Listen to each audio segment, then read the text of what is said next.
Hey guys, welcome to the Titanium Vault. I'm your host, RJ Bates. Today I'm sitting down with my good friend Eli Rose. How you doing, man? I'm good, man. So I met you in Next Level Flipping. We're both, part of Next Level Flipping, and I'm excited to be able to talk to you about your company and also kind of your experience within Next Level Flipping as well. For the people that don't know who you are, can you briefly kind of tell us what it is that you do in real estate investing? Yeah, man, sure thing. I got into real estate investing full time. Started 2018. I started primarily as an agent. I hooked up with a large scale flipper, and I was listing his flips. Learned about wholesale. I knew about wholesaling prior. Right. Really started getting into wholesaling when I was working with him, and eventually transitioned my business over from traditional stuff to wholesaling now primarily. I also do some wholesales and every now and then I'll get a wild hair and flip a property. I got you. So let's talk about that transition from being like a realtor to now being a full-time investor. What was that transition like for you? It was easy, man. So I was never the quote unquote traditional realtor.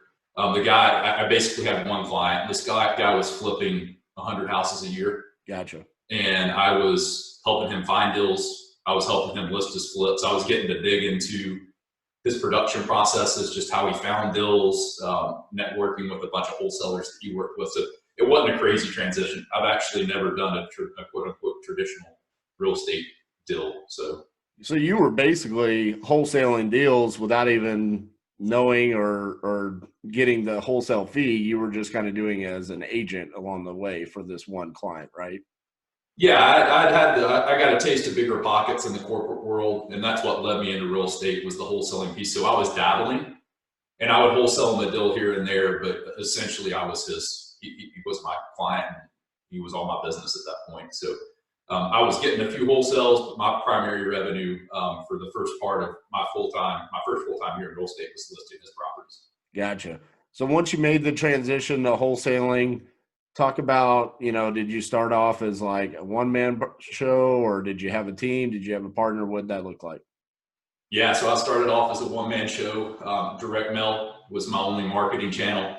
I was sending out the mail pieces, getting the lists, running the appointments, doing dispositions, everything. Man, I quickly got out of that. So I only lasted as a one man show for probably 8 or 9 months before I hired my first acquisitions manager. And that was, Gotcha. I hired a few VAs here and there, but my first real hire was acquisitions. What made you choose direct mail as your first marketing piece? It's all I knew, man. It's what was primarily promoted on the podcast. It seemed like Right. the most passive way to get into it, especially still when I still had a 9 to 5.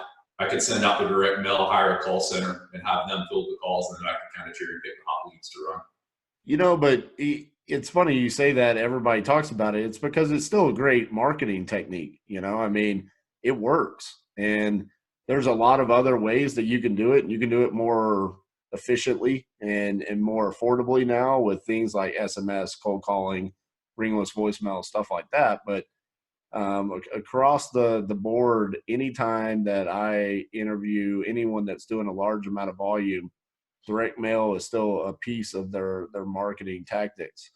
Now, today, what's your main form of marketing? Primary cold calling, or excuse me, primary SMS, and then we follow up the SMS with cold calling. So we're Gotcha. only doing 2 marketing channels right now. Are you, when you send the SMS, are you scrubbing that list and then that's why you're cold calling them after? Yeah, so we hit the mobiles with the SMS, and then when we don't get the ones we don't get a response from, we put those numbers over on the cold caller plate, and we also scrub the landlines out. And I have one cold caller. All he does is cold call landlines. Gotcha. And as far as SMS goes, are you hitting specific list or are you hitting that with a really broad list? I know some people, they like to get really niche and try to stack it. And some people are of the mindset like, hey, I want to hit as many people as possible. What are you doing with your list there? So I'm transitioning stacked lists back in. When I was direct mail, I was pretty much all stacked. I never went really broad. Right. Last year, I was extremely broad with my SMS. So it was absentee owned and high equity owner occupied. Yep. I'm currently incorporating stacked list back into it. I just got on board with batch lead stacker, which is awesome. It makes Yep. that a lot easier than it's been in the past. But currently, right now, we're going pretty broad with it. But again, I intend to get those stacked lists back in there and hit them a little harder. You know what? And I don't think there's a right or wrong answer to that question. I see people that are successful with hitting both. Some people it's all about the efficiency and the size of their team and the manpower that they have, so they're super niche, and they could almost do the same kind of volume as the people that are hitting these broad lists at times. And I think it just comes down to like personality and whether or not you can kind of digest the people that are like, why are you calling me? Or, why are you texting me? That's what you're going to get a lot from the broad list. If you're super niche, you're just going to get a lot of, people that are super motivated. And then it kind of comes down to your problem solving skills. Like, are you really able to solve their issues? And what tools do you have in your tool belt? So as far as the wholesaling goes, you're doing SMS, you're doing cold calling. What kind of volume does that look like right now as far as deals that you're doing either per week or per month? Yeah, so right now, it's an interesting period for me. So at the end of November of last year, I let my whole team go. Gotcha. So I literally rebuilt from scratch. So I've recently hired, second week in January, I hired acquisitions manager and all my supporting team. And right now we have 5 deals under contract, 2 with about 2 under contract with an end buyer, and the other 3 we're trying to actively wholesale right now. So if you look at it, I guess on a per week basis, we're rocking and rolling right now, man, which I did not expect out of the gate. Right. I'm not a huge volume guy. Last year I did 21 deals. I'm more of a higher margin, lower volume. So we did 21 deals last year, and our gross rev was 445K on that. Gotcha. I'm switching a little bit more towards volume. I get it. Building out the team will allow me to have more of the mindset of, okay, take those smaller deals that I wasn't in the past. But last year I wasn't. I've never been and never really had the intention to be a huge company. Right. But I was still of the mindset, real high volume or real high margin, low volume last year. What market are you in? Atlanta, Metro Atlanta. So that's a pretty competitive market, right? Yes, it is, man. Yeah. So does that kind of play into the volume side of things where you're like, hey, we're just going to go after these higher margin properties and just be better at this and instead of trying to compete and get a bunch of lower assignment fees? Not really. It's just my mindset personally. I'm a pretty lazy guy, man. If I can do less work and make more money, that's kind of how I look at business. It's how I look at life. I don't want to kill myself. And you see people all the time, man. I do 100 deals, and then you go have lunch or coffee with them, and they're like, "Yeah, man, I'm making $4 grand per deal." Right. I had no desire to have a business like that. So it's just more of a mindset thing for me versus a market thing. Gotcha. So you talked about having to let go of your team. Do you kind of mind sharing some of those details as to why you had to do that without getting too specific? Because I don't want to share, people's personal information, but I think it's important to share that because, we've had turnover as well. And I think sometimes people are afraid to change team members because they either have a sense of loyalty or the fear that, hey, this is going to cripple the business. And so instead of making the necessary changes, they just kind of live with the downside of whatever the issues are. So you want to share some of those details with us? Yeah, man, no problem at all. I take 100% ownership of it. It was having a business. At that point, I had a business, but I didn't have a business. I didn't have the core values. I didn't have a culture built. I didn't have any type of operating system. Yep. So I hooked up with I got a coach. I finally got a real estate coach. And part of his implementation is EOS, the Entrepreneurial Operating System. So I took EOS and I knew I didn't really have the structure that I needed. And the personality differences from my teammates in the past and just the cultural differences, I didn't build a business like I wanted it. Like it didn't fit me. I just threw a bunch of people as quickly as I could together, said, hey, here's some leads. And by the grace of God, I converted deals and had a semi-decent year. And at the end of it, I'm like, man, I'm building something I don't really want to build. I'm building something that doesn't really fit me. And it was a hard decision, man, but I literally let everybody on my team go and started from scratch, man. So it sounds to me, and I'm just going to take a wild guess, Is your real estate coach Gary Harper? No, it's not Gary, but Gary did the implementation for this company. It's Joe Dillon. So I gotcha. yeah, man. The reason why is just because of some of the things you said there. I mean, it sounds just like something Gary Harper would come in and implement within someone's company. And it's important to understand that, like, core values, and really understand the importance of that. And sometimes it's hard when you're first getting started. That doesn't seem like a priority.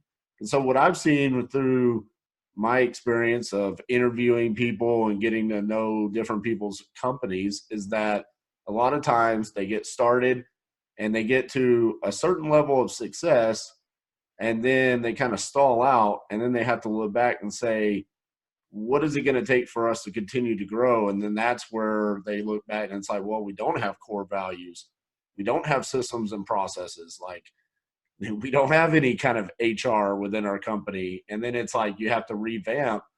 And yeah, sometimes there's casualties as far as people that you had that helped you get to that point, because they don't fit those core values of what you want with your company. So now that you've done that, when you actually implemented EOS, did you actually sit down and like write out like your vision and your core values and things along those lines?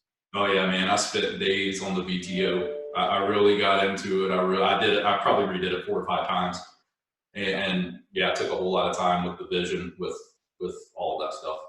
And I know I've talked about Traction before, guys, but that's what we're mainly talking about here. It's a book, Traction, written by Gino Wickman. If you haven't checked it out yet, I compel you to do it. It's awesome. Almost every successful company that I know of right now has some form of version of EOS Traction in their company. So check that out. It's an awesome book. It's something that we recently just redid. And one of the things that I thought was amazing, because when I read Traction, I didn't actually read it. I did the Audible version.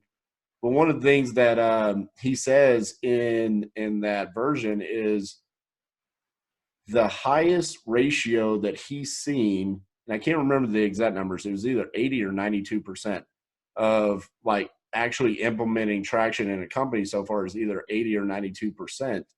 And that blew my mind. And it's like, you would think that there's people out there that would really be able to implement every single aspect of this, but it's a growing thing, right? It's changing and organic growth within your company. So when you read that book and you're like, holy cow, dude, I don't have any of this implemented in my company, like, don't become overwhelmed. Just start with one aspect of it and just continue to implement over time.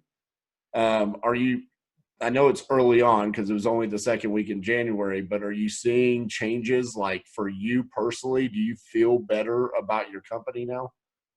Yeah, man. Just the clarity. I mean, we all at some point in time, if you're in this industry long enough, you're going to hear KPIs, and it just became a buzzword. Right. But in the past, man, I'm by nature I'm a pretty fearful person, and I'm the unknown scares me. And I was running my business for almost 3 years based off of the lag measures, and I didn't even know it. Right. Just having the scorecard in place, just having the lead measures, and actually understanding KPIs and reviewing it on a weekly basis with every single person on my team, it's just created an exceptional amount of peace for me, man. I know where I am. If there's an issue, if we're missing a key KPI, we can drill it down and get to the issues. And just from a mindset or a peace of mind standpoint, knowing, having more clarity in the business, man, yeah, I'm sleeping a whole lot better now, man. Yeah. And it's funny you bring up KPIs there, and we can talk about that for a little bit. It's so funny that when you're not properly tracking those and analyzing that data, you can think that you have this amazing marketing channel. And then you can go back and look at the numbers and be like, wow, we were actually losing money through that marketing channel. Even though we were getting deals, we could have been putting it in this other marketing channel that's far more efficient, and we could have been making so much more money along the way. Do you think that has played an impact on you choosing the SMS first to now cold calling route? Has that kind of impacted it by tracking your KPIs? Oh, absolutely, man. So in 2018, I did nothing but cold call.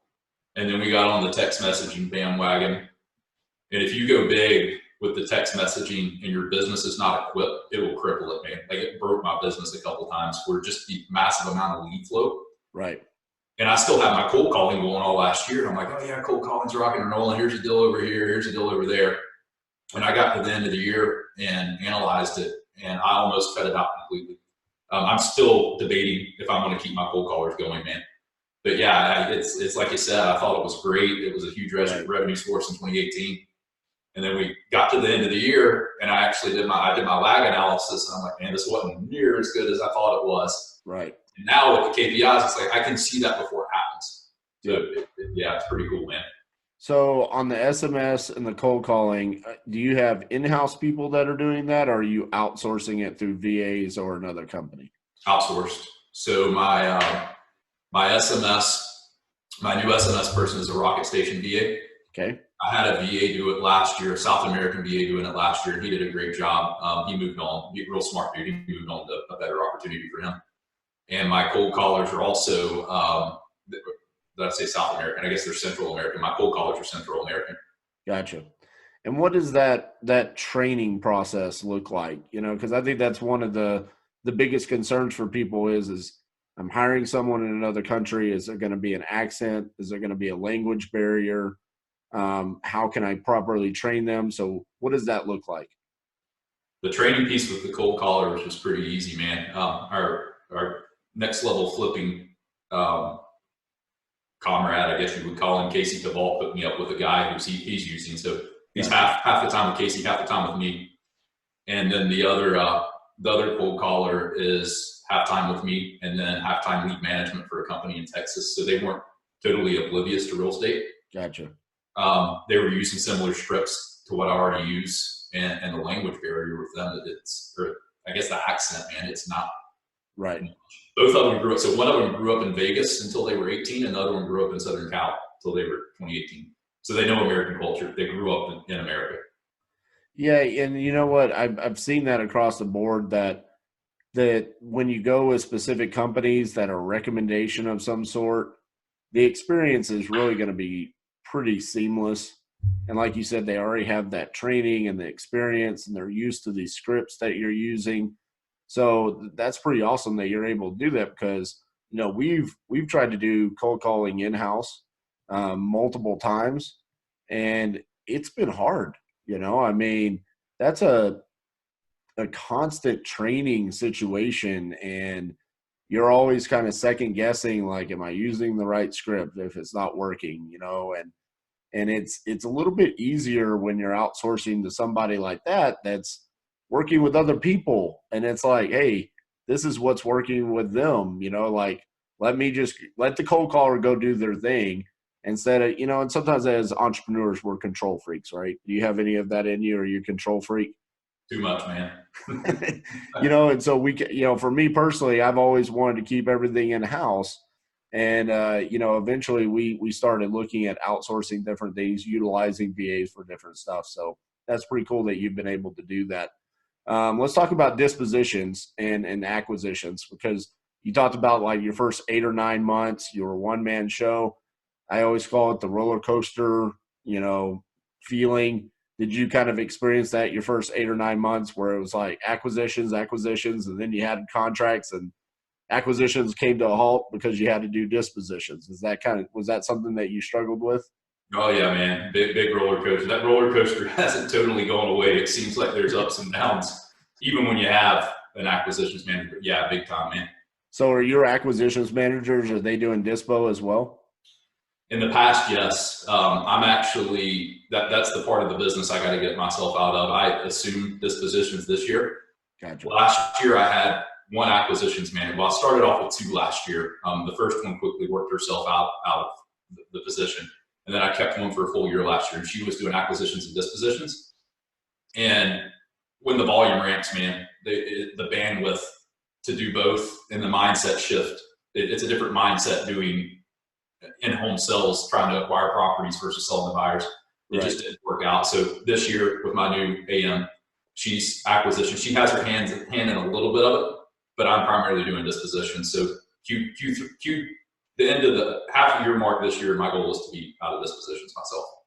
And who's going to assume that role? The acquisitions manager, or are you going to hire somebody? I'll hire somebody. I'll hire a local real estate agent to do it.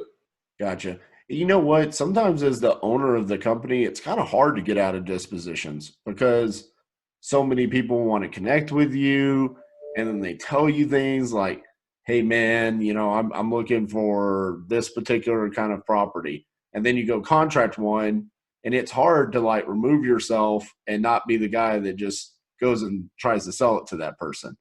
And I feel that way all the time. Almost every single property we get, I have like 4 or 5 people in mind that I could go sell it to right then. And I'm like, but I need to allow my dispo person to go do that. I need them to take that off because otherwise, yes, we might sell that property, but in the long run, I'm stunting our company's growth to be able to perform without RJ. Yeah. So when you do hire that dispositions manager, what are some of the things that you would want that person to do? Because do you ever feel like dispositions is really a full-time gig? Like, what are they doing outside of showings? And if you only have like 2 or 3 properties under contract, what are they doing when those are already sold, or maybe they don't have one to sell? What do you expect those people to do? Yeah, my intent or my vision of the dispositions person off the bat probably won't be full time. I'll find someone who's an agent, licensed agent, and they've done this with somebody else, or they have a little bit of their own business going on, but they're still hungry for more money, for more Right. business. And I'll probably put them in that role. But if it were a full time role, I would see that more of a relationship building, going to the networking events, going to the Yeah. RIAs, going to the meetups, which I don't do anymore, and I should, and rubbing shoulders with all those people, and ultimately building the buyers list, which is a full time job, man. I mean, that's Right. hard. Gotcha. Well, let's transition out of that and talk a little bit about your experience within Next Level Flipping. What first and foremost, what was the reason why you joined Next Level Flipping? I was looking for a mastermind, so it was at the point in time where I knew I needed to surround myself with more successful folks. And I can't remember if it was Jamie or Ryan who reached out to me on Facebook. I think it Right. was Jamie actually. And I looked at I joined the group before it was paid, and I saw all the members. And I have a buddy who's in what's the meetup? Mike Hambright's meetup. Which one's that? Investor Fuel. Investor Fuel. Yep. And I saw pretty much all Investor Fuel members. So I'm like, man, I got Investor Fuel connections like right here on my computer. Why do I need to go join Investor Fuel? Which I see the value in a face-to-face mastermind. Don't get me wrong, but that's what got me into it, man. And I've gotten a ton of value out of that group. But, It's a pretty cool little format, and like earlier today we had a call with Gabriel Garcia, and man, dude, he went off. I mean, he just started sharing everything about his company. He went into his system. He started breaking down spreadsheets on flips that they've done and breaking down the numbers. And it's a pretty cool, community of people that are just full, open, and transparency. What are some of the biggest takeaways that you've had from being a part of Next Level Flipping? Is there anything in particular that you can say, hey, that really helped me grow within my company?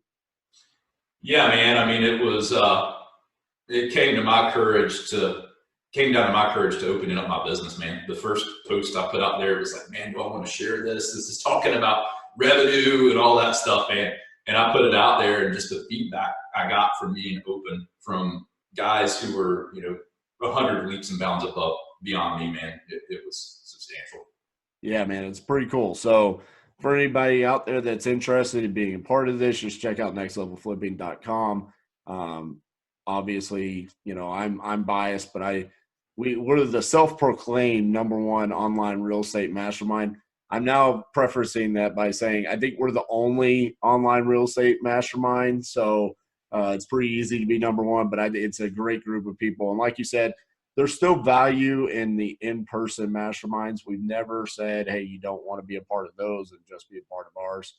Because there's nothing like breaking bread with people and just sitting down in the in-person. But it's a great little format to be a part of where you can share things with others and immediately get that feedback within the Facebook group and then be a part of the Zoom calls.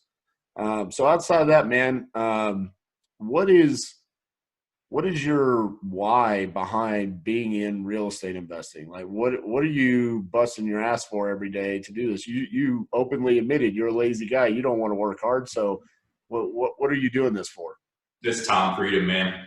It's time freedom with my family. I have 2 young kids, and Gotcha. I have the flexibility to be involved more than most folks just doing this, man. But it's ultimately time for things outside of real estate. My drive, my why has nothing to do with real estate whatsoever. How old are your kids? I have one that's 7 and one that's 4. Gotcha. I have a 7-year-old and a 2-year-old. So, Awesome. and same thing, man. I love the things that I get to experience with my kiddos. My son, he fell in love with hockey when he was a newborn, man. I would turn on a Dallas Stars game and he was just eyeballs were just stuck to the TV. And so since he's been a baby, he's always wanted to play hockey. He started skating when he was 3 years old. And now he's actually playing hockey. He got to play a game in American Airlines Center, which is where the Stars play. He scored a hat trick, and I just got to the point where I was like, man, we have such an awesome experience playing, being around hockey and letting him play. And I just asked him, I said, hey, what would you do? How would you feel if Dad had started playing hockey again? And he was like, what?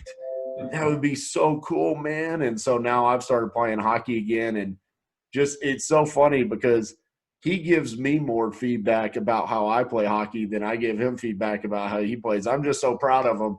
And I asked him after my first game, I was like, so what'd you think? How'd I play? And he's like, well, you could have skated faster and you probably should have tried to score a goal and you could have won the game. He's giving me all this feedback, but man, that's what all this is about, right?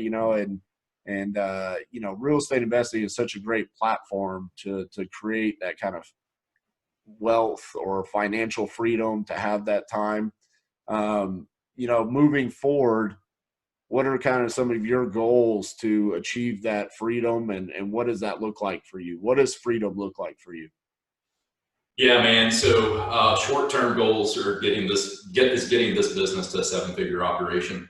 And once I hit the 7-figure operation, if I can maintain margins, I can start stacking away some rentals. And like most people that get into real estate investing, the rental income, the passive income is the end goal, and it's mine too. I mean, I have a 7-year retirement plan that I'm trying to hit, but it all hinges on this wholesaling slash wholesaling slash flipping business being the revenue source to fund that, man. So Gotcha. ultimately my what time freedom looks like for me is about 4 hours a week. If I could have this business to 4 hours a week and then have the rentals outsourced to a property management company, that's it for me. I don't need, a 400 door portfolio. I don't care to have a huge company. Like, that stuff doesn't drive me, man. It's just time.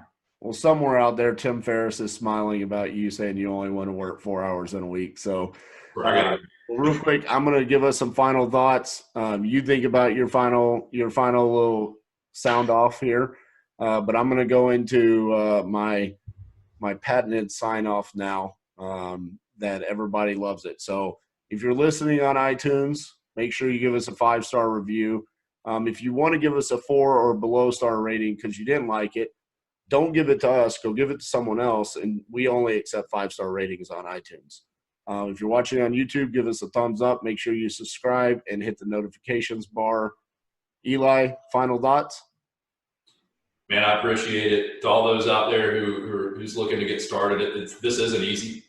It's not easy at all. It's hard, but it's very possible. It's not complex. Just keep pushing forward. There'll be times you want to quit, and just keep moving forward. Usually where you want to be is just on the other side of that point you give up on. So keep Absolutely. pressing. Wise words right there. It's a simple business, but it's not easy. It's still hard work and it takes time. There's a lot of people out here trying to accomplish the same thing, so stick with it. And like Eli said, you're probably one phone call away from the next big deal that changes your life. So that's our episode, guys. Thank you so much. We'll see y'all next week.